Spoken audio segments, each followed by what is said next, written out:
Today we're unwrapping childhood nightmares and looking at Universal's The Mummy, 1999.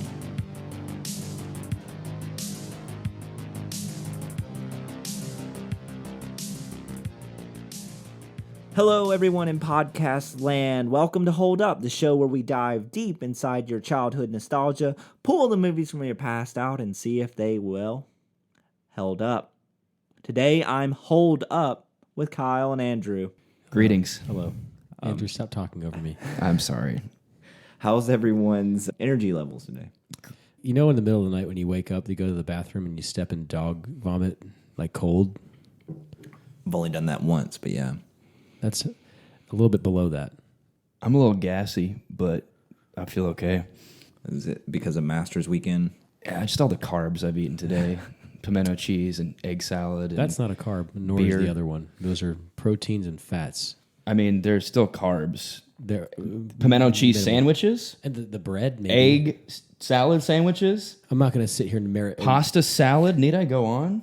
Pasta salad Is is a a carb. different thing. It's carb. It's not what you said originally. carb. You said egg salad. You didn't let me and finish. You pimento interjected. cheese. You spoke over me. You chastised me for what I said. You said I did to you at the beginning. So take You a said seat, things. bitch. I already. Take I'm a already seat. sitting, Well, Daddy. stay there. Why don't you come over here and make Glue me? your buns to that seat and don't get up again, all right? Chase, take it away. How am I going to get inside of you at that point? Okay, well, as we can see that everyone's feeling great and non-hostile about I have no hostilities. forms of nutrition, but How fucking dare you say I'm hostile? I'm pieces full as fuck. I don't care about you. I don't care about you.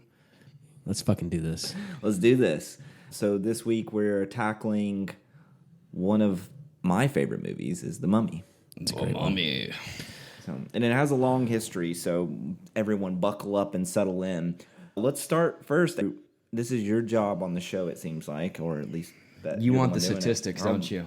You want I the want stats. to. I want to know. It opened up May 7th, 1999. Domestic opening week was roughly 43 million and some change. We'll say 43.5 million and some change. Total budget, 80,000. And it went on to Wait, domestically. the budget was 80,000. Sorry, 80 million. I don't know why I said 80,000. I was about to 80,000 say- would be quite impressive. That I would. Lowest that would- budget of all time. That would elevate my opinion of this dramatically. No, 80 million. 80 million. Went on to net domestically, or is it gross? Gross, net. I always forget which one it is. Is it net or gross? For what? What it earned. What it? What's the correct term? I guess net or gross. gross. I think it it's grows. Okay, yeah. yes. 155 million. We'll say 156 million domestically. Internationally, 261 million, and then worldwide altogether, 416 million. Okay, so That's pretty good. Yeah, really solid. Really solid for 1999.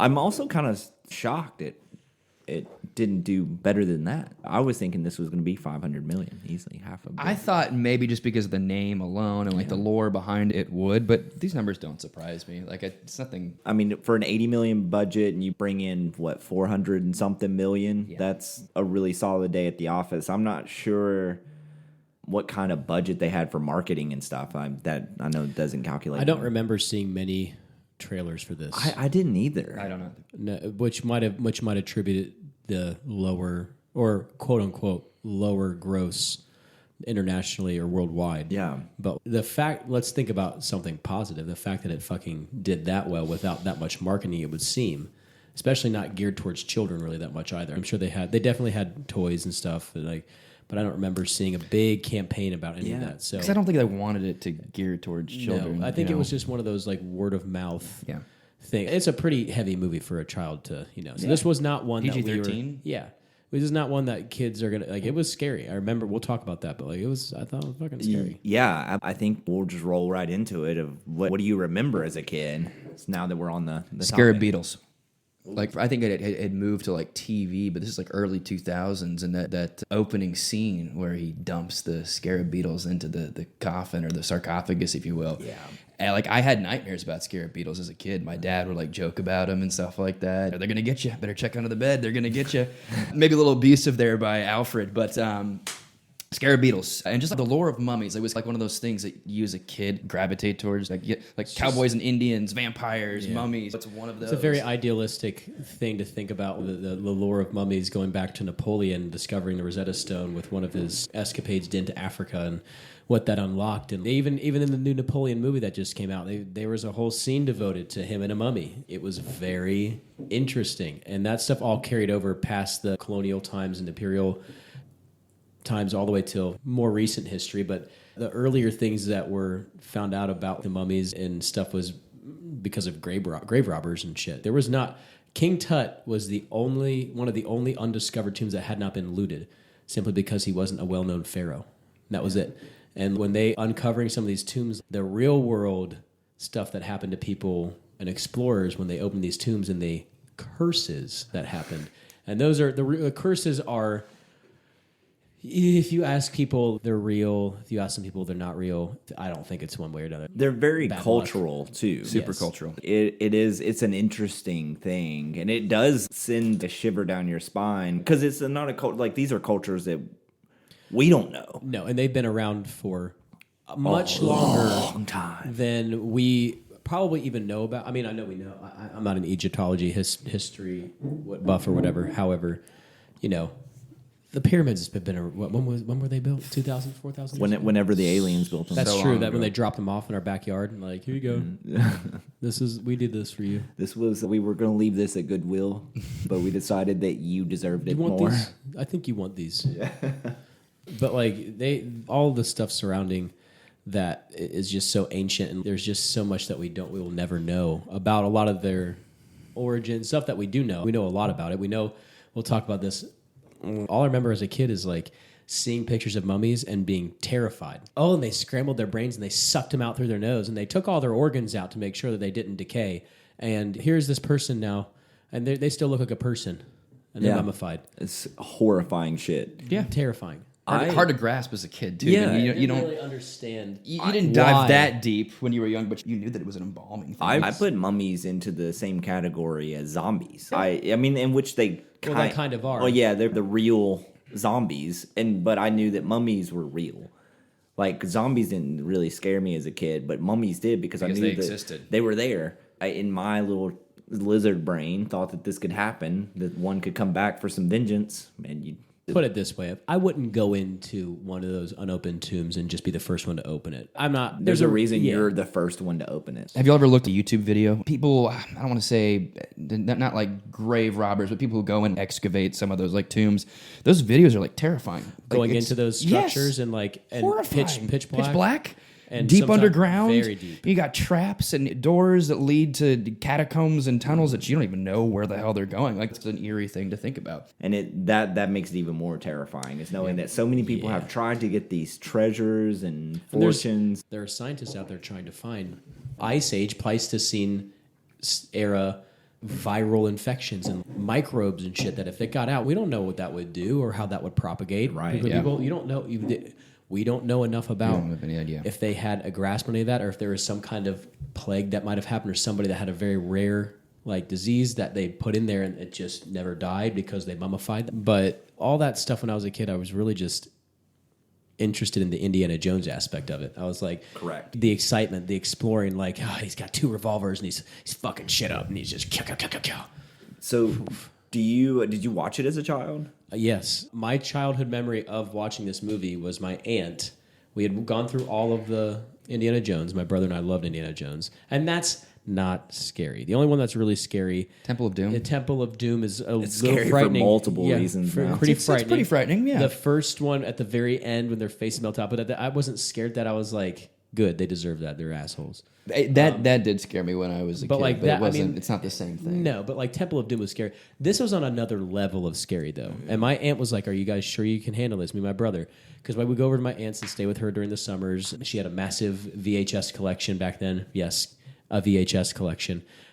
We got. What's that, Kyle? If you don't know what it is, if you don't know, you'll never know. What's it stand for? Video cassette. Video high standard. Thank you. You're welcome. Thank you for It's sad that we clarifying know this commodity We from our don't. childhood and all this time and 30 years, and we still don't know what VHS Seriously, stands what does it stand for? Siri. I'm does surprised VHS you, of all people, don't know what that I, stands for. I really don't. Video home says, I don't know. Video home system. That's it, Denoting yep. the video system and There tape it used is. by domestic video recorders and some camcorders. Oh, We yeah. could have guessed at that. We probably could have. The audience would have thought we were smarter. Now they've really lost we us. have no credit. No. Yeah. Which is fine. Which- But to just show, like, I thought, like, Jurassic Park when I was a kid was scary. Like, what else? What else do we have going on? Like, people Beetlejuice I thought was kind of scary. Yeah. The Indiana Jones could get a little spike. This was, like, the first real scary movie I saw, and it fucked me up. People lose sight of these movies. Like they look at Jurassic Park now since you brought it out. But Jurassic Park started as a horror movie. It is a horror movie. It is. I know it looks as like an adventure or a drama. Was it really considered a horror movie? Yes. I would consider it a horror movie. Yeah. I would say the book is not a horror movie as much as it is like a science fiction novel. Yeah. And again, Jurassic Park's gonna be another time, but like that kind of horror that we're talking about, there's an aspect of adventure to it, so it's alluring to a child. And I was like, damn, I want to see what, like, he's got all these guns, he's going in there, and you're like, cowboys in the desert, But woof. But it's also like it is what we call gateway horror too. If you watch it with the sense of being an adult, which maybe I'm getting ahead of the train here, but like you watch it as an adult, it's not as terrifying. There's But a as- whimsical sense to But it. yeah, but as a kid, No, this will scary. scare the shit out of you. But Absolutely. I think it's movies like this that we watched is what makes us watch more horror now. And if you didn't like movies like that when you were a kid and didn't have the intrigue to see those movies, then you're the type of person now that doesn't watch any horror. You avoid it at all times. I agree, because this movie is like a peer into what can be Yeah. truly Exactly. terrifying. And it's the curses, the coming back from the dead, all that lore, yeah. stuff. It's too intriguing. It's like a roller coaster ride. You may hate it at points, but you're in it for the ride. That the whole thing that scared, not this the scare. I know we talked some about the scare beetles, and I'll talk about that a little bit more as your resident biologist who's not a biologist.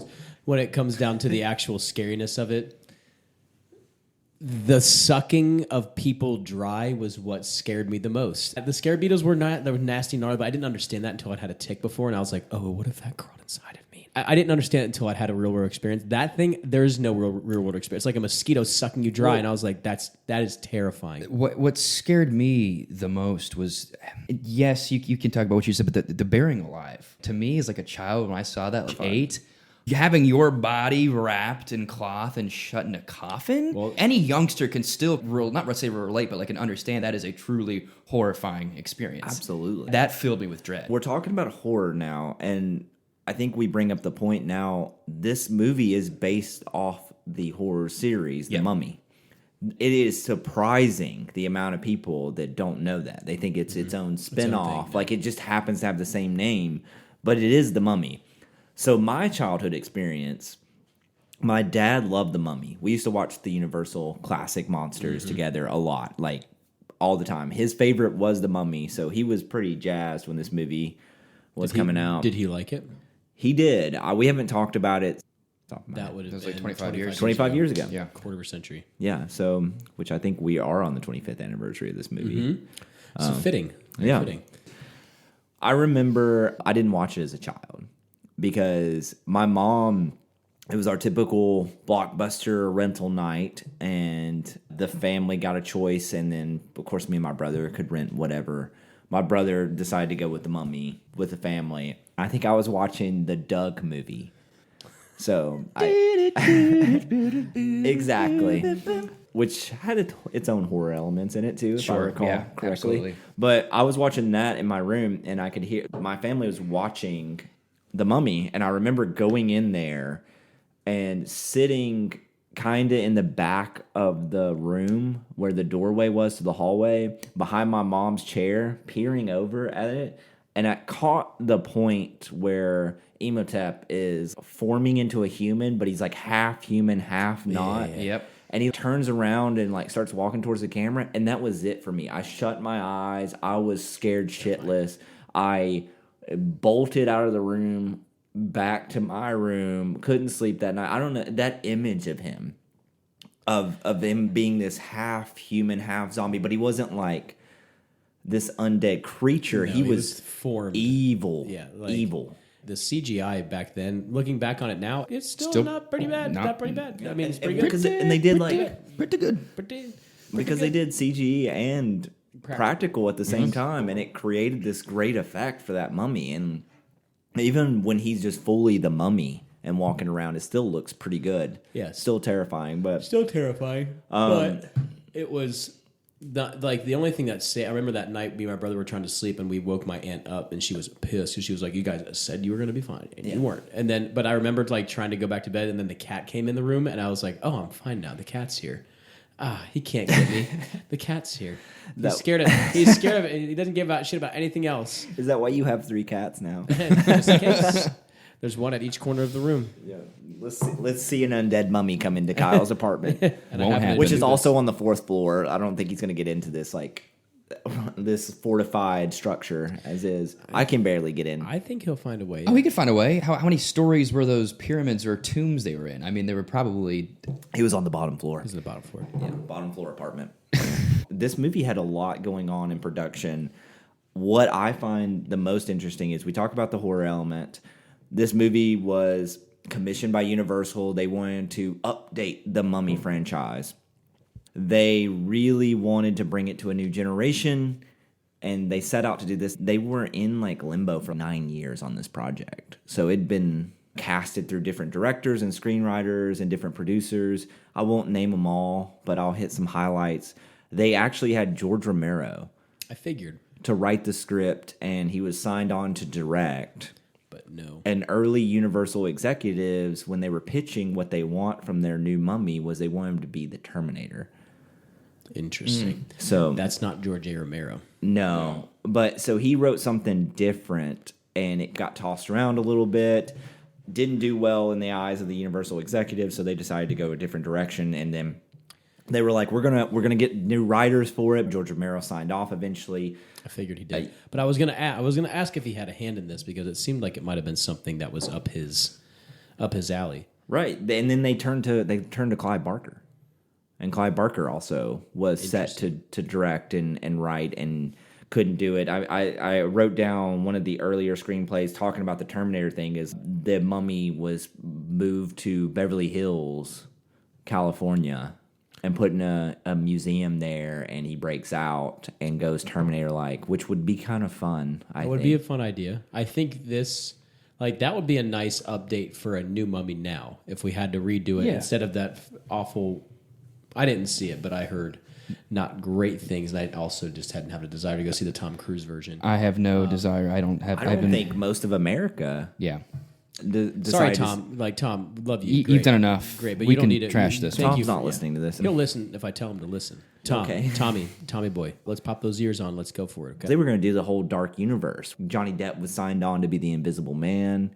They were going to do everything again and kick off the Universal monsters. And that movie failed so bad that they canned the whole series. Wow. Yeah, it looked like shit. It looked like I they didn't understand what we were going for. It had like a military aspect to it. As much as you can tell we're Americans, as much as fun military might can be, it didn't really add up. I think if they were to let him loose in L.A. in a modern setting, I think that would be very funny. That would be, because they would speak about like the dark comedy that was in this movie. I was like, that's fucking hilarious. That's really dark, really funny. Well-written comedy that's not taking itself seriously whatsoever. It's just very tongue-in-cheek, and we're just moving along through this universe. I thoroughly enjoyed the comedic value now. When I was a kid, I didn't quite understand all of it. It was a little too mature. It was a little too mature. There was some mature aspects to that. Yeah. The adventure aspect. And You're exploring Egypt. Yeah, like that's so cool. Very cool stuff. A lot to do in Egypt, I hear. Where'd you hear that from? Just curious. This movie right now. This movie has a lot of similarities to, I think it was 1932? Yes. Yeah, 1932? Yes. And with the good old man, Boris Karloff. Boris. Oh. They did a lot of things that were very similar to that movie, which that movie still rules to this day. That movie's awesome. Don't sleep on those old ones, friend. They have some really solid performances for the time because that's what you had to hold on to was the performances. So they just decided to update it, and I think it works in this case instead of trying to do a complete overhaul, which so many franchises do. It's not necessary. We don't need that all the time. No. This proves it. Right. Talk about the plot. All right. What unfolds? Let's get into it. The first thing I have is I love the opening process to this movie. Intro's great. The intro's really good. Appreciate it. We're not around with anything. We're getting right to it. I had a talk with a couple other friends recently. They don't really like so much exposition right off the bat, which is the film way. You show instead of tell, if you can. I think in this case, I love the narration of it. I love the subtlety of telling the story of Imhotep and how he came to be mummified, which is really fucking brutal. Terrifying. Absolutely. Again, one of the more terrifying aspects was just seeing the die that they all had to endure, tongue cut off. I'm sure some of them were boiled at some point. They were wrapped up with skin-tight cloth so they couldn't move, eyes taken out. Their organ, like while they were still alive, and they dumped his body in a sarcophagus with a bunch of beetles, Flesh-eating beetles. flesh-eating beetles, and let's do it. Are we doing it now? We're gonna do it now because okay. Here's the Take it away, Kyle, All right, our this is resident good. biologist. I'll try my best to keep this under 5 minutes, but I like what they did. I don't think it's bad. There is no such beetle that does that as a scarab beetle. And scarab beetles are a very diverse range of beetles that are found everywhere except for Antarctica and the North Pole, essentially. And Japanese wood beetles, the ones that are up here that, I don't know if they're called wood beetles, the Japanese beetles that are up here that are the invasive species, it's them. They're everywhere. Dung beetles are also scarab beetles, a type of scarab beetle. They feed on decaying matter. Would they eat him if they were in a sarcophagus with him? Yeah, for sure. Absolutely. It wouldn't be as active, and they don't have forceps and pincers and proboscis to get inside of your body and then shuttle around like a little fucking aneurysm that goes up to your brain and burrows Like into the your skull cavity. monorail at Walt Disney World. It's just scooting right along, and you can't, no matter what, you can't stop it, just like the Disney Corporation. However, Full circle here. yeah, well, just stay out of it, Disney. That whole aspect, incorrect, but I did like what they did because in ancient Egypt, the scarab beetle, like scarabs they were called scarabs, but they were like little pennants or like little gemstones that were in the shape of a scarab beetle. So that would make sense that our little portly friend who's trying to pop those little things out, and all of a sudden, our little friend who has to pop those things out and gets one on his hand, and then all of a sudden it pops out and falls on the ground and then burrows into his foot. Like, would there be something like that? Yeah. Would there be a living beetle inside of it? Fuck no. It's not how that works. And like that wouldn't happen like that. However, it's not like that far off to imagine they would put beetles in there with him to help dissolve his body to a certain point. But like, why would you need to do that if he's already mummified? It's one of those things where there's a matter of truth there, and then they movify it. So that's why I appreciate it. I'm like, I see what you're going for. I don't think for a second they thought as deeply as I did about it. But no, they didn't. They did not. The 7-year-old me certainly didn't. Did think not, about it. and you don't need to. I had to think for even watching it. Still, I'm like, yee. Ugh. I will say, nasty. The Beatles, I was like, okay, this is iconic to this movie. I don't mind them. I understand what they're going for with being a movie. You could overdo these Beatles, and I feel like they didn't in the movie. No, I don't think they did it at all. But you could have easily overshadowed the entire movie just by having these Beatles all over the fucking place, eating people's like thumbs off. They could have been like the Deus Ex Machina, where it's just like all this stuff. Oh, they got a beetle inside now. It controls your mind. Like no, we're not. They could have been a part of the 10 plagues and like literally destroyed like an entire city. The commitment to the 10 plagues. We got through them quick. Oh my! One after the other. Right, like immediately. Could we say that this guy's more efficient than God? Yes, I would say so. The evil of the world. God, we love you. We're just kidding. Don't do that to us, please. We're just talking about efficiency here. You can do it. The art, fiction efficiency. The art of which you went about doing what you did, and don't even get me into the killing of the firstborn. I mean, oh boy. However, I really thought that they did a good job, like obviously staying true to that. I also appreciate their commitment to clipping along through this. Like we're trying to get a story told, and they cover vast amounts of distances. 20 minutes. 20 minutes. Very short amounts of time, but I had no question about any of it. I was like, yep, that tracks. That tracks. Yep, there we go. I don't think in the whole intro process, I don't think I had a single negative to say. It moved quick and it set up a great lore. And I was thinking to myself, and I wrote that down. I was like, sequels? Which obviously they did do sequels, but I did like the first sequel, but then you take my girl Rachel Weisz out, and I'm done. Yeah. Sorry. Yeah, even though that movie was actually pretty solid. It was a good movie. I hadn't seen it. Oh, I really haven't. Oh, well, we can't watch that one then, can we? No, Because can't. Andrew hasn't seen it. Yeah. Even though we were all like, I think college when that one came out. Yeah, We but literally like could watch the it. second one. I'm talking about the second one. Yeah, I haven't you seen haven't it. seen that one? That's a sequel for our next podcast called Did We Grow Up? Which Well, that's easy to say that no. will that actually happen? It hasn't, probably won't. In the intro, this is small, but it's cool to see, what Egypt would have actually looked like back in the day, like a rendering, if you will. Again, I know that's small, but we hear about this, and all we see is ruins. But to see it actually picturized and put into some sort of physical form on the screen to help your brain, I always appreciate that as a kid. Yeah, they did a really good job with wherever they were shooting. I looked it up. They actually Morocco. they They shot on location. Or shot- on, quote unquote, on location. At least in the same part of the same world. region. and they shot Yeah. some in the United States. I figure they did. And then in Utah? Great Britain. Did they shoot it in Utah? Yeah, Utah, Yeah. and Andrew and I Nevada or both something were like like, that, yeah. it looked like Utah. But the majority of it was in Morocco. They built big set pieces for this, which Amazing. Universal does such a good job with set pieces, Yeah. and it needs to come back. This new day and age of green screen. This will be my 500 times shit talking Marvel films. If you like those movies for whatever reason you like those movies, and you like the universe that they've created, go watch one of these movies where they actually build the universe. Chase, what do you have against Marvel, man? That was sarcasm. You don't have to answer that. We don't have enough time. And this podcast always runs long anyway, but I've got a laundry. So is it safe to say you agree with Martin Scorsese and his view of Marvel movies? What did Martin say? He said they were like carnival acts or something like that. He referred to them as Yes. carnival acts. Yeah, that's just like you rides essentially. Yeah. It's a 16-hour ride that you have to take, and it's full of nothing but down. And the just bigger the flip and bigger the self-masturbatory. drop, the better the movie. It's all just creating stuff that they can riff off of. And you could say the same thing about Star Wars, honestly, but I think Star Wars has done a much better job, and Nathan Fillion has done. Or sorry, not Nathan Fillion, but Dave Filoni. But that rounds us back to what I'm talking about. At least the original Star Wars created the models, Yes. the set pieces. Absolutely. They Yeah. got in front of each other. And the most recent Star Wars IP that's done well has done the same exact thing. Yeah. Mandalorian primarily is what I'm talking about. Yeah. Like, Andor, they were huge Andor in is that. very, very good too, but they shot that on location. Did they really? Yes, they shot a lot of that on location. They did not do that in that big soundstage.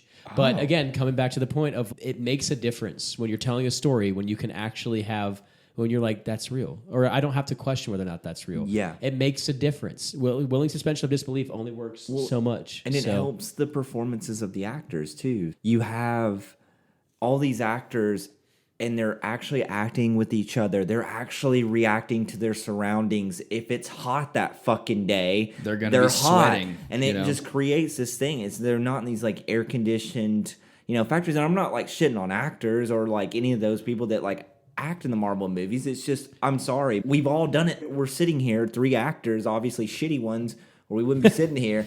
But Your environment informs your words. you're right. So we've done this, and I know how grueling and hard it is to put on a good performance, but I can only imagine if I was in a room like this with nothing but green screens, and someone just came in and go, you're standing here, you're on this vastly colorful world, there's 14,000... Oh, can I get a picture? Yeah, and they're like, oh, no, our Xerox machine broke. Oh, yeah. Fuck Disney me. didn't give us a check for that. Oh, that's right, because we don't pay anybody anything at Disney, do we? But Uh-oh. bravo, Universal, to you building the set pieces in this movie. I don't know if you still do for any of your movies. I don't think you did for the new Mummy, and that's why it fucking failed. But Probably.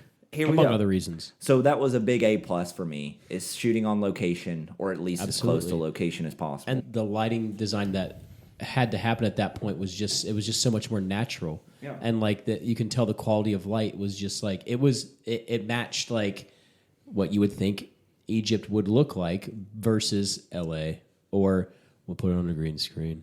There was obviously green screen moments in that, but like it wasn't like we had Cairo's like, backdrop was probably well, that was like bustling Cairo back in the day, for sure. But like, it's really hard to get a like a 1922. What year was this? Yeah, Why? It was either during the Roaring '20s for sure. It was during the. It was either directly after World War I or right before it. I couldn't. No, decide. it was after. I thought it was after. The weapons that he's, if we're going to be accurate, some of the weapons that he was using, I think he had the Remington shotgun, the trench gun that they had, and that was World War One. So it's probably, I'm guessing, somewhere in the like the mid 20s, like 1925, 2030, something like that. And those weren't single action revolvers either. Those were he had a Colt 1911, which also was a World War One weapon. A couple of the pistols they had were older pattern that they had from before. Also, the Occupation by Britain in that area wasn't until after World War One. Right. The Royal Air Force wouldn't have been stationed in, quote, Gaza before 1918. Yeah. Now we get our introduction to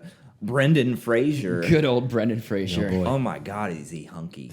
Yeah, he's a good looking guy. Very profound, prominent jawline there. It was quite also daunting. quite the tan. Yes. Quite the tan. tan. You could tell he'd been shooting for several days. Yeah, and he was always sweaty. Yeah. Always sweaty. Which is what but again, that you want adds that. something to That's the world. brawniness. Yes, and it also, again, it's going to influence your acting choices to make it more real. And I love that man. He does all of his own stunts. That's why his career took a dip too, is because of all the stunts. And which leads me to, did anyone notice the hanging scene?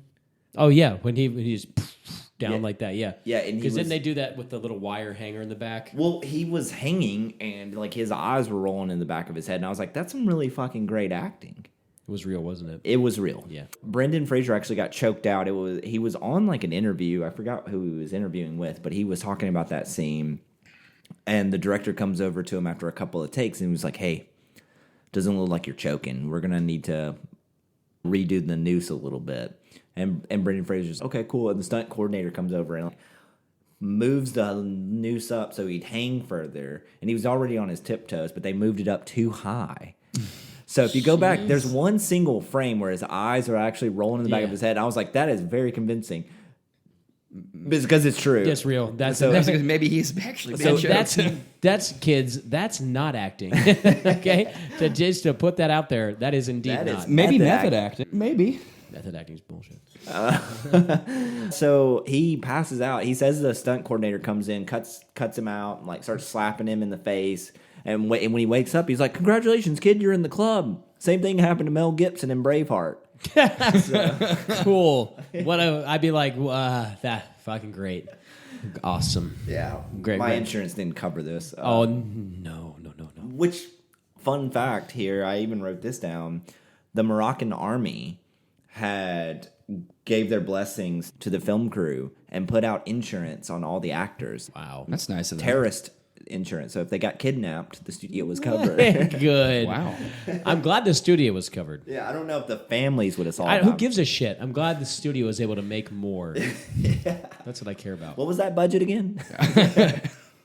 80 million. Yeah, because you could be really out some money if they took some assets or resources. So. Think about our poor Brendan Fraser. Actually, who am I kidding? It would have been Rachel Wise that wouldn't gotten taken. Yeah, for sure. But great scenes there. I love the whimsicalness and the adventure scenes that they created. Like It's magical. It was really magical. yeah, like the whole boat ride when they were going to find the city of the dead. I would imagine they were on the Nile, correct? Yeah. Had to have No, been on the Andrew, Nile. there's no. That's the there's- only water source there in Egypt. there's one of them, But that's the biggest one. it created that great effect, and then we get the Americans. Of course. They were But- pretty stupid. But this will be my first negative here, okay? Brendan Fraser is not changing his voice at all. He is obviously a white man. He is not from Egypt. I don't know these Americans and he doesn't have a British accent. So what is he? What is he supposed to be when he's shit talking these Americans? He's Canadian. American, but he's a cultured American. He's been around the block. He's seen places. Or he's just Canadian. Or he's Canadian. Yeah. But they're just like Americans, and then they're over there just like shooting shit. Yeah, at all that's times. exactly. And like, but then again, when Jonathan, the flaming guy comes after Jonathan, which by the way, great casting choice. He is phenomenal in that movie. Just a really good foil, and comedically, he just takes everything on the chin and makes it something a little bit more. It's a little bit more dynamic. I like his performance a lot, but he gets that little flaming guy. The flaming guy comes after him, and he just fucking freaks out. And then the Americans go, double take. Oh, fuck. Well, I'm going to make a comparison at the end. I liked the American gag, but it's different with the Beatles because not the band, but the ones we were talking about. They do that gag too much with the Americans. Every time you see the Americans, it's like the Americans show up to give that gag of we're stupid, dumb.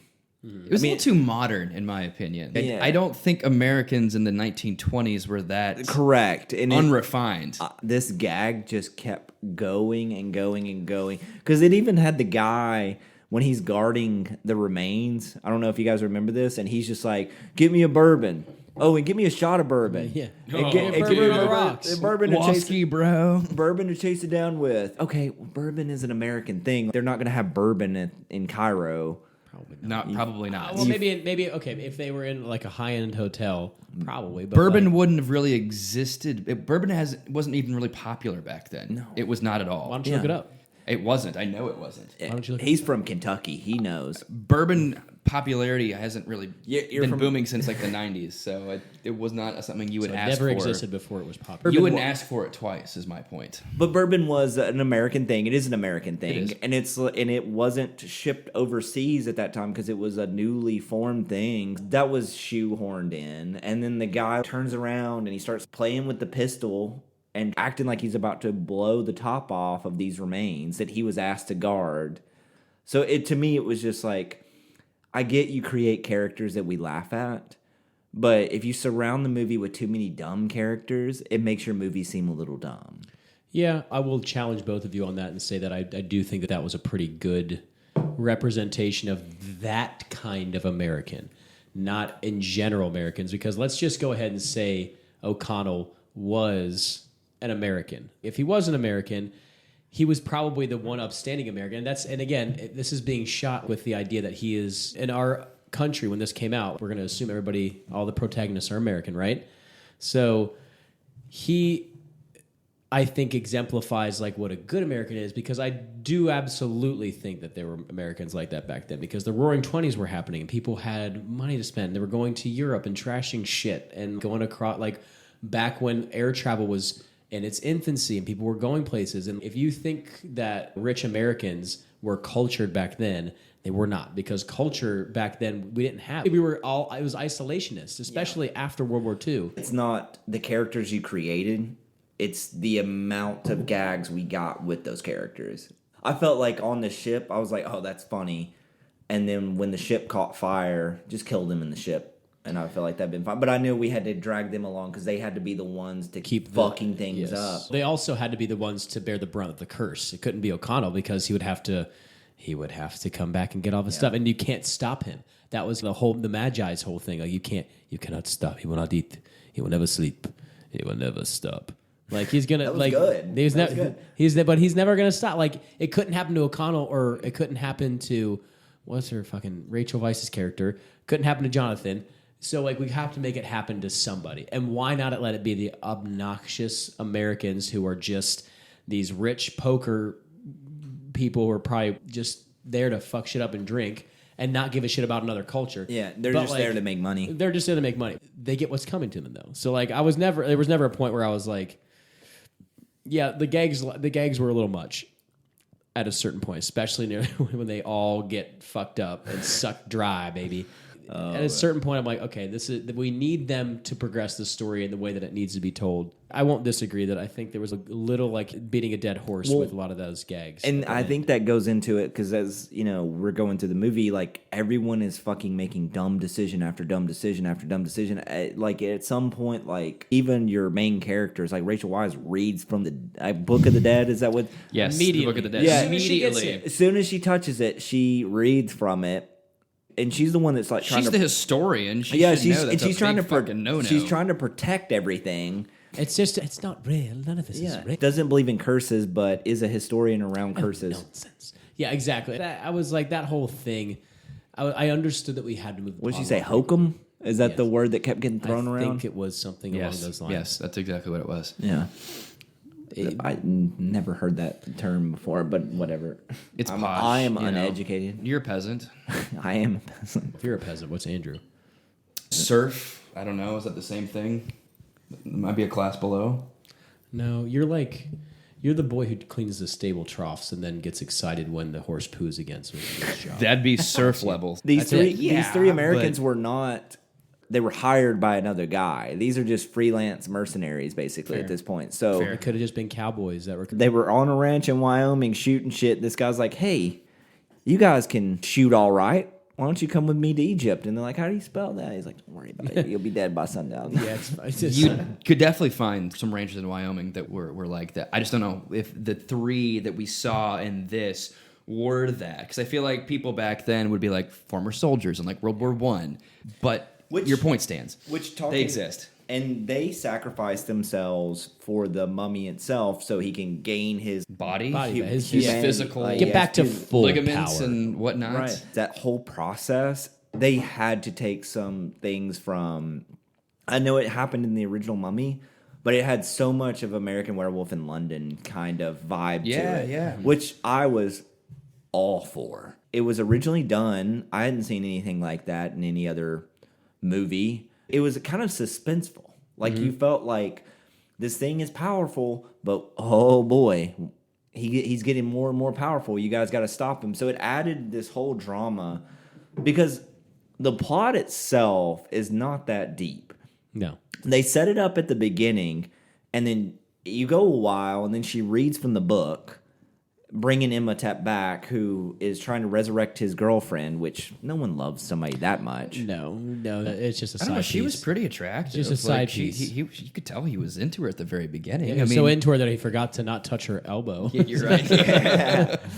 Yeah. Stupid. So, it's such an idiot. But yeah, so that's the whole plot, and you have 2 hours of movie time to fill this in. So like, other than filling in with characters doing dumb stuff. Which is what happens most of the time nowadays. We have to create this romance between these two people. The romance happens naturally during what's happening. And at no point was I like, oh, great, here we go. It was funny. Yeah. It was something funny. There was no part about that was like, not like, oh, looking at that now. That doesn't hold up. That was definitely something I was like, they're two consenting adults. Really This good is cute. performances, too. But absolutely. And very golden age performances as well. Just funny, refreshing. Like we don't need to reinvent the wheel. You know, like we know what these stories are like. We know what these characters are like. Let them do their thing, and they do.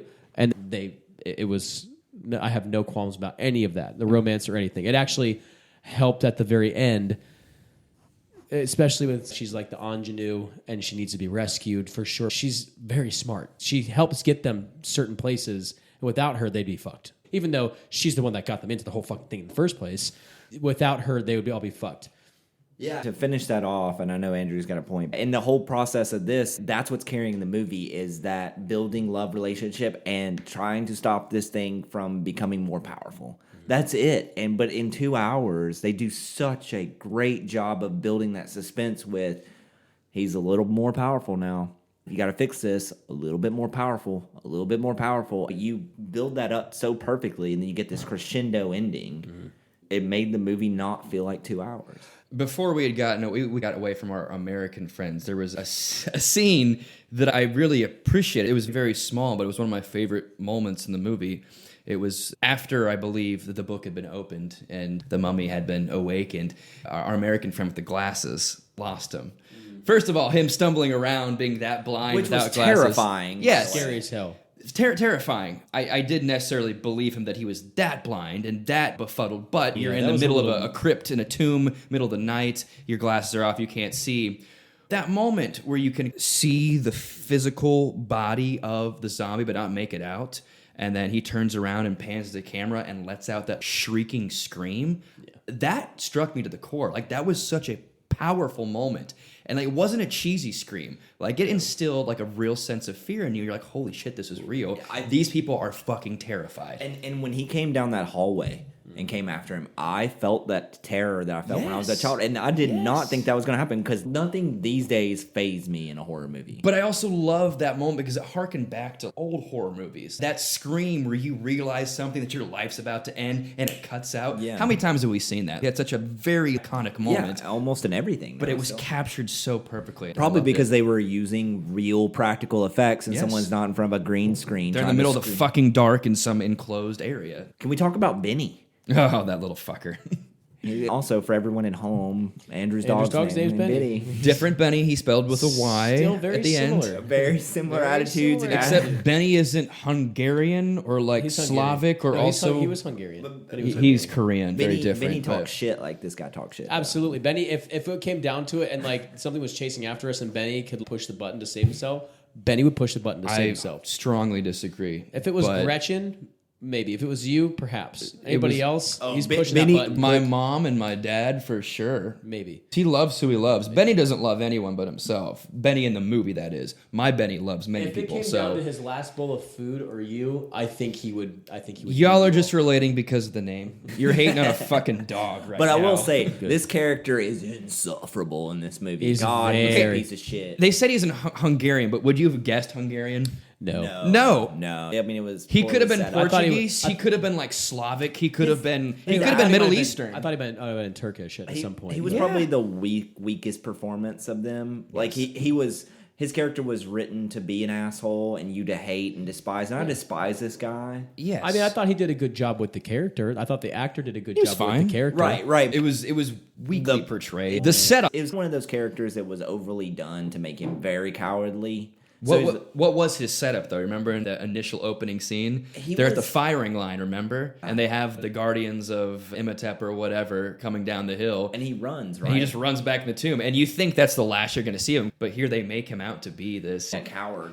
I love when Brendan Fraser beat the ever-loving dog shit Yes. out of him. Yes. And then No, I'm going to cut you off there. The best part with that is when he takes the chair, the wicker chair, and throws it and aims it, and hits him directly in the back. He kicks it with his foot, doesn't he? No, he takes it. No, he picks takes up it, yes, that's right, And yep. overhand throws Yep. like a 15-pound wicker chair and just hits him directly Yep, in the back. that's Like, what it was, yep. It was cut up into 2 shots, so obviously it didn't happen. But he launched that fucking chair, and I believe that he did it.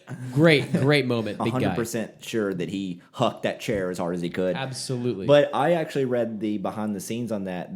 The guy that played Benny got his ass beat so bad in that scene, like because they both did all their own stunts. Which bravo, anyone at home, if you're thinking about being an actor and you don't want to do your own stunts, you then don't do it. don't do it. Don't put us through it. Yeah. He said that he was so badly bruised the next day he had to ice his nipples. I don't know if that was from the shoot or what happened after. Why his nipples as opposed to his mid back where that wicker chair hit him? I'm sure it hit him so hard that That he the blood rubbed the ground and- blood pooled in his nipples. That's The the only thing I can G-forces he think. pulled on that fall. It's the same as those fighter jets in Independence That's exactly Day. what it was. He was a weak character, though. He was very weak. And I hate that they used him to be such like a mover of the plot. Like I didn't think he deserved it. Okay, but how else are we going to move the plot? No, I along know, efficiently? it's fine. and It's But this fine. is back to my point of we have all these cowardly idiots. I'm saying a lot of positive things about this movie, but if I'm finding negatives, which we're on now, I guess is the negatives, I'm saying there was too many dumb characters and not enough like smart characters to save everything. And I know we had some heroes, but it made them human. I will say that. But they were all pretty dumb. Yeah, they were all pretty dumb. They were all pretty fucking stupid. It's just like you could have avoided this 6 times before we got to this point. But I believe that though. That's what I like. I believe that people are that dumb because I know people were that stupid. Yeah. and they would, and of That's course fair. they would. If we're gonna do rolling suspension of disbelief, that was probably one of the realer parts. I didn't have to be like, oh shit, I wonder if that was real. Of course I fucking believe 4 or 5 Americans would be like, there's no curves. Fuck, kick it open. Let's get into this shit. I want to see those fucking intestines in the tube. Was it overdone? Sure, yeah. I don't think it detracted from the movie whatsoever. I agree with you. I think that it was just something that, like, if we're gonna have to nitpick, sure, we could for sure talk for days about how that could have been better or maybe written a little better. I want to ask y'all a question. Do you think that camels have the capability of outrunning a horse? I want to know that. I didn't look it up, but I want to know. In the desert? I would say camels. Yeah, I would agree with Chase. Yeah, probably. In the desert, I would agree. I don't think that's camels have that physical capability. A horse is a fucking machine. But in the sand, in the sand though. without water? Because camels have the endurance on horses in that do, environment. absolutely. But they don't have the power of a horse. I could be wrong. I don't think it matters more about power. If we're talking about straight line speed, are we just talking about like we're taking them to a horse racing track? Okay. I've already looked it up. Horses are generally faster than camels, of course. But camels can run faster than horses on sand because they don't sink as horses do. There you go. There because you go. Because the way that their hooves splay out, Good job, bovine Universal, creatures. being accurate. That was one of those moments where I was like, I don't know if that is accurate and that's going to bother me, but hey, I'm wrong. I'm glad to be proven wrong, too. I have a couple, while we're in the process of dissecting this movie, there was 2 scenes that I've learned about now recently. So the ship going down and fire all the way back in the middle. I've got something to add to this, too, but you take Rachel Weisz is wearing the white dress. Oh, she gets thrown in the water? Yeah. Yes. So they almost lost their PG-13 rating. Almost went X, baby. Yeah, because she was completely naked underneath, and they couldn't do it because obviously they burnt everything to the ground and did practical effects. So what they had to do is they had to paint her body white in CG. Damn, no way. I thought that dress looked a little funny. Yeah. So if you go back and watch it frame by frame, that dress is CG'd on her because the original one was completely see-through. This is a small bit, but do you all know how common Nile crocodile deaths are a year? Very common.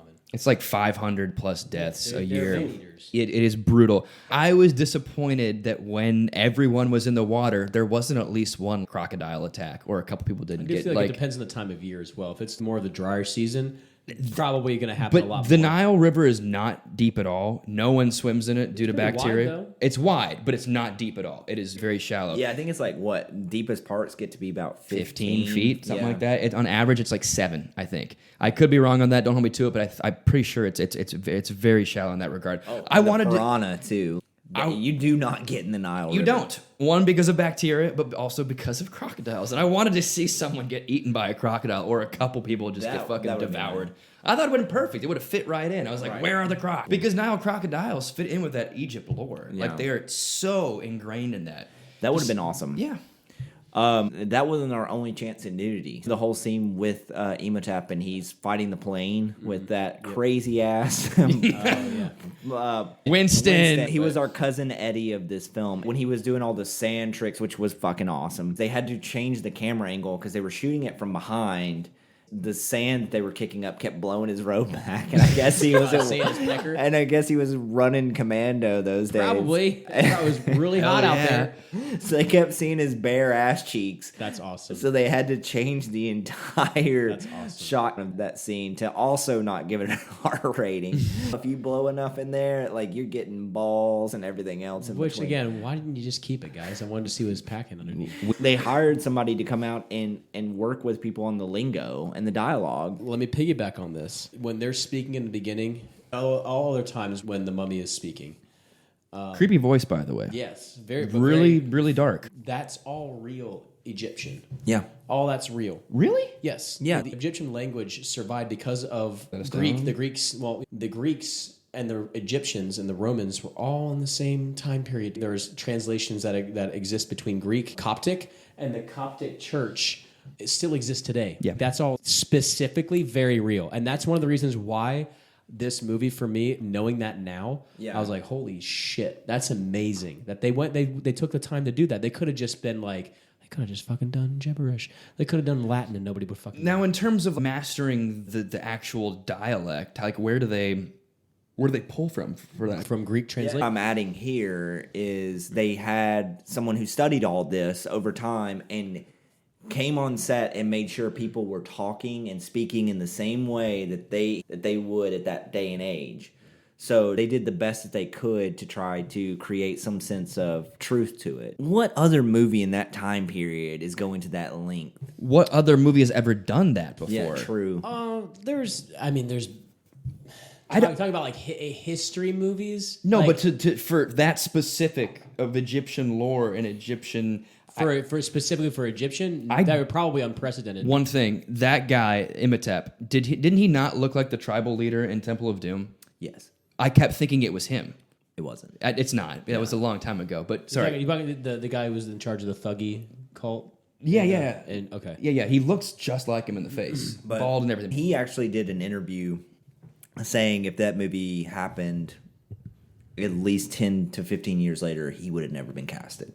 Yeah. Which is fair because I don't think anyone in that movie was Egyptian. No. Yeah, so it is a movie of its time period, but I feel like it's not the most. It's not even the most egregious of them all. It's not egregious at all, in my opinion. Here's the deal: who's it being presented to? Right. Who are we making this movie for? We're not making it for people in Egypt.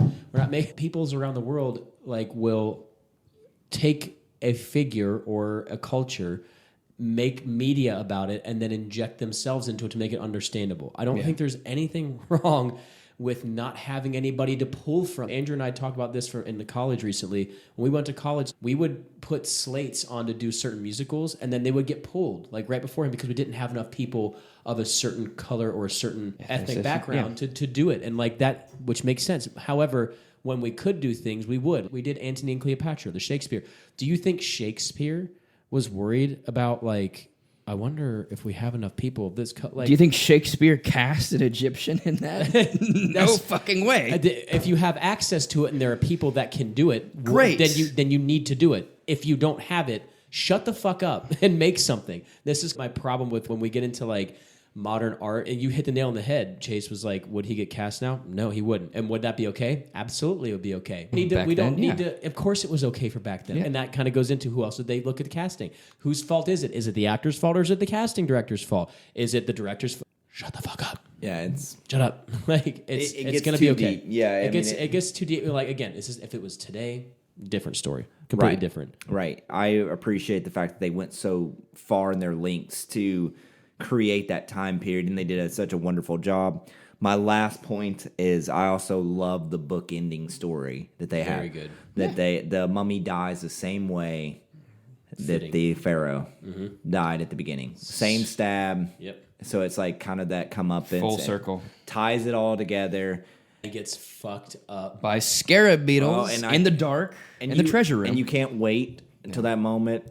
And then the last thing I remember is the camel having all the gold and stuff in it. And I wrote down like, oh, so you're going to bring all that cursed artifacts back to the U.S. Well, second movie. Oh, hey, don't spoil it for me. Yeah. Don't spoil it for me. I'm not quite there. I want to ask one more thing. And this is small and it's stupid.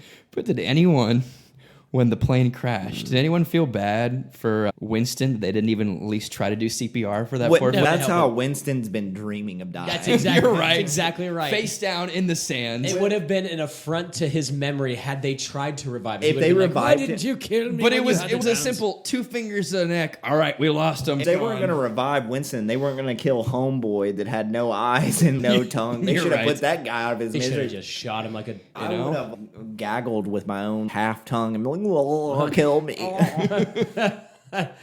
Don't kill me. Before we get to the verdict, I do want to mention briefly the Universal Studios ride that's still in operation this day. There's 2 worlds or 2 parks in Universal. Right. Is it Island of Adventures that it's in? This is in the Universal Studios. It's right next to Hollywood Rip Ride. It's a phenomenal ride. I got to ride it again. I usually ride it every year when I'm down there. It still holds up really well.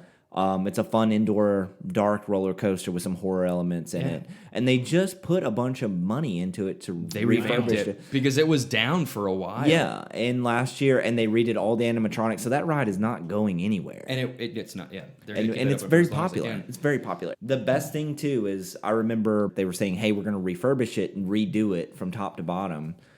The fans got nervous that they were going to take out the famous Brendan Fraser coffee thing at the end of the ride. Does anyone know what I'm talking about? Remind me. So at the end of the ride, after you ride it, Brendan Fraser, they have a little screen. And they filmed him saying, hey, welcome back. I'm not going to do anything until I get my coffee. And he starts yelling. And then Imhotep hands him the coffee. That's awesome. And he dies off screen. Fun thing that they shot for the ride itself. And the fans thought that they were going to take those out. They didn't. And they did, and they kept it there. Good, they know their base then. There was a huge petition for it, too. I would say The Mummy, honestly, is comparable to Gringotts in Universal. Yeah. It's Universal Space Mountain. Yes. They do a corkscrew in it. You don't go upside down, but you move in that corkscrew space. And being in the dark, you just have no wherewithal. You feel the heat. There's a moment where the fire hits you. It's a great ride. I was in the park. I think it was in 2000. I was in the park when they were doing test runs on it, and we couldn't test run it because it shut down. I remember my first time at Universal was like 2004, 2005. There was an hour and 90-minute wait to get on that ride. And you waited through it. Like, it was worth it. And then by the end, it was like, all right, you didn't even think about that 90 minutes. It was fucking worth it. We're going to do it again. It's time. I think it's time. Kyle, we'll start with you. Does this movie hold up? Yep. Watch it again. There's nothing else to say. It's better than most movies that have come out in the last 10 years. Okay. It holds up. There's them cheesy moments, some one-off Brendan Fraser lines where you roll your eyes. Like, I will say, after discussing this with y'all, I feel better about it. I walked away from when I finished it earlier this morning. I was like, yeah, that's good. But now I have an even more founded appreciation for it. I would 100% agree. I mean, if we're rating it, I would give it... We got to give it ratings. So yeah, I would give it an 8.5. That's high. I would agree with that. I would say an 8.5. It's right up there with... If Indiana Jones is an 8.8 to 9, this is I'm going to say about a 7.2. Yeah. 7.2. I think some of the cheesiness kind of ruins that for me. Because yes, there's cheesiness in Indiana Jones. There's just a few things I'm like, okay, come on. My biggest thing, and the reason I give it such a high rating, and I'll make this short and sweet. Think about movies 25 years old. Think about in the 25 years how many times we've remade, redone, rebolstered all these film franchises. And think about how many of them have done them wrong. This is the right way to bring an older IP and push it into a new era and have it have a lot of the similarities of the original, but have its own mark. Because this movie's different than the original Mummy. It's not a shot for shot. They took enough of it and created their own thing around it to where it has its own lasting legacy. It's lasted 25 years. It has its own ride at Universal. It spawned several sequels. It was its own thing, and a lot of people don't attribute it to the Mummy because it did such a great job of retelling this story. If it wasn't for the cheese, if it wasn't for the things that make this movie unique, are those things that have, I'm sure, for you taken points off. But for me, that adds points to it because that doesn't happen anymore. We have to have a meaning behind every joke now. There has to be a political. Everything's got to be an art house masterpiece. Has to be. There can't be slapstick. There can't be silliness. Yeah. There can't be dark humor and comedy. Was it cheesy? Fuck yeah. I'm not going to argue. But again, I think the difference it seems for Chase and I would be that might have added something to it to make it one of a kind. So I want to make a comparison. I told you that I was going to bring this up. It's Indiana Jones meets National Treasure. You get some of the cheesiness with Nick Cage and those characters, but then you throw in the adventure, the history, and the magnificence of another world with Indiana Jones. I don't disagree, but I do think that that horror element shines bright. You got to put another third movie in there to add to the horror element. I would say, but in terms of the mood, I think it's Indiana Jones. 3 movies, National Treasure. Indiana Jones. I won't disagree. I will say that's a huge influence for this movie, but also all of George A. Romero's works. Yeah, and a lot of Steven Spielberg's The Goonies kind of shit. Yeah. That's very. Yeah. That's where some of that cheese comes from. That allured to child me. That I was like, oh yeah, that's cool. But you know that National Treasure pulled from that same category as well. Yeah, absolutely. From that same. I would say I understand the momentum that it had, the fast pace, and the arcs. You have the brawny guy, and then you have the damsel in distress. You have that dorky side character. Mm-hmm. I would just say Doug in The Hangover. It's the same guy. It's the same structure in this. I would just agree more with aligning with Chase on that. Again, I agree with you that Indiana Jones element is uncanny. Like it's just there. Yeah. Even like the wardrobe choices, for God's sake. Raiders of the Lost Ark, wardrobe choices, and look at this, wardrobe choices. I think the horror part of it is the part of that's just piercing, and that's what I remember most about that from a child was it was fucking scary. It is. And I will say this, comparing to when I was a kid, I was like, oh man, this movie's just going to be lame. It's not going to be scary. It was just scary because I was a child. No. This movie is still fucking terrifying. Probably more terrifying now. Now that you know, like what Burying Alive it actually entails. Yeah, and or just the fact that Brendan Fraser's falling on the ground at 30 years old. I'm like, oh my god, my back. I will say, I wasn't I'm obviously I'm older, so I'm not going to be scared like an 8 or 9-year-old. The only moments that made my stomach curdle, one was that scream that I talked about, the burying alive with those priests or whatever with the scarab beetles. The other parts didn't really scare me. I thought it was creepy, but it didn't scare me like you want to be like pierced to the core scared. That's not the movie it was trying to be, though. I think it was trying to toe that line, which it did so perfectly between that kind of movie that you're talking about, Andrew, which, yes, it would have gateway been horror. Yes, and that's exactly what it is. Yeah, and so speaking of gateway, we just reached into the gateway of your childhood nostalgia, pulled The Mummy from 1999 out, and found out it holds up. So we're just going to put it right back, let you have that one. And if you haven't seen it in a long time, this is a good one to catch. We'll catch you later.